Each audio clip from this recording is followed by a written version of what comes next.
And once you're back on the WordPress dashboard, the first thing that I'm going to do is show you how to edit the username that writes your blog post, or how you can create a new username to author some of your blog posts.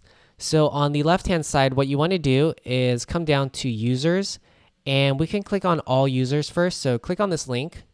And once you're on the users page right here, if you just want to edit the admin name, just hover over it and click on edit. And this is the profile page for the admin user. So all you have to do is come down here to the name section. And if you want to change the admin name to something else for your blog post, then all you have to do is just type in a name here. And you can type in a last name also if you want, or you can just change the nickname right here. So I'm just going to change all of this stuff just for fun. And then I'll show you right here where it says display name publicly. You can go into this drop down and there's all these different options. So whichever one you select is the name that's going to show up for your blog post. So once you select the name that you want, just come down to the bottom and click update profile. And once the profile is updated, let me just mention that there is one other way that you can change the author name. And that is if you create a new user and log in with that user, and then they can write your blog post for you. And to do that, all you're going to do is hover over user and then click on add new. And it's pretty straightforward, so I'll let you play around with that on your own if you want. What I want to do instead is just show you what the blog post page looks like now that we updated the username. So let me go back to posts and click on all posts.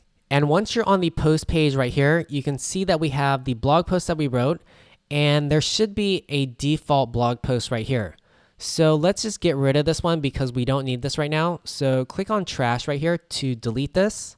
And once the post is deleted, you can empty your trash can if you want by clicking on the trash link. And then there's a button over there to empty your trash. So I'll let you do that on your own if you want.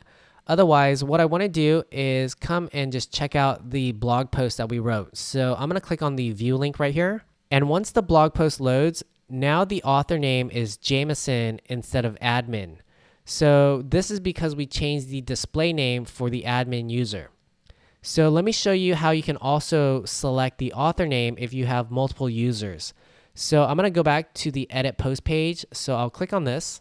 And once you're on the edit post page, if you create some additional users and you want to select them as the author for different blog posts, what you can do is hover over the screen options tab on the upper right and click and expand this section, and then just check the box next to author. And now if you scroll down to the bottom of your post page, you'll always see the author section down here. And you can go into this drop down and you'll see a list of all your users, and you can select the one that you want to make the author for this blog post. So in order to see more users, remember you have to hover over users and you have to click and add new to create some additional users.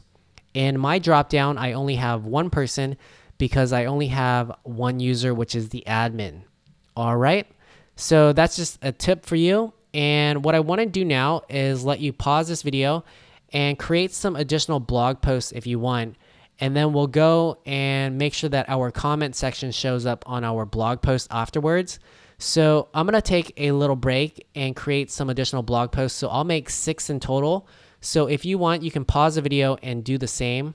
And again, it's really easy. All you're going to do is click the add new button, or go to post and click on add new, put in your title, type in your blog post, come down to the bottom, add your featured image, and then if you want to change the author name, add some tags or a category name, go ahead and do that.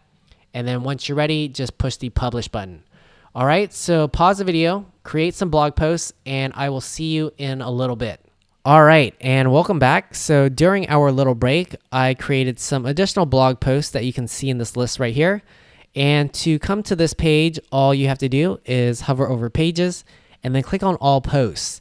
So if you ever want to edit any of these blog posts or delete them, you can do that by hovering over these and clicking on these links. And what I want to do really quickly is just show you what the blog post page looks like. So I'll just type in the URL right here. So it's going to be www.howtowebby.com/blog. And let me just go to this page. So I'll click enter. And once you're on the post page, if you wrote some additional blog posts, then they should show up on this page. And you can see that we have our title, the featured image, and then a small excerpt. And all your visitor has to do is click on the title or the featured image, and they'll be redirected to the blog post page. Okay, so one other thing, if I go to the home page of our WordPress website and I come down to the latest news section, now you should see the latest blog posts that you published right here.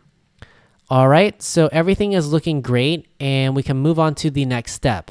So what I want to do now is just show you how to add or delete the comment section on all of your blog posts.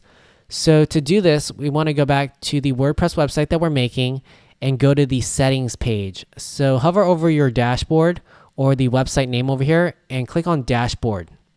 And once you're back on the WordPress dashboard, what we want to do is come down to the settings tab and click on discussion. So click on this link right here. And once you're on the discussion settings page, this is where you're going to go to select the settings for your comment section on your blog posts. So if you want to let people leave comments on your blog posts, you want to make sure that this box is checked next to allow people to post comments on new articles. And if you don't want to let people leave comments on your posts, then you want to uncheck this box. And all of these settings are the default settings, except for this one down here where it says before a comment appears. I checked this box that says a comment must be manually approved, and I unchecked this box that says comment author must be previously approved comment. So I like to approve my comments manually so I don't have a bunch of spam. If you check this box and you get a new comment, what you're going to have to do is go to the comments tab and approve or reject the comments.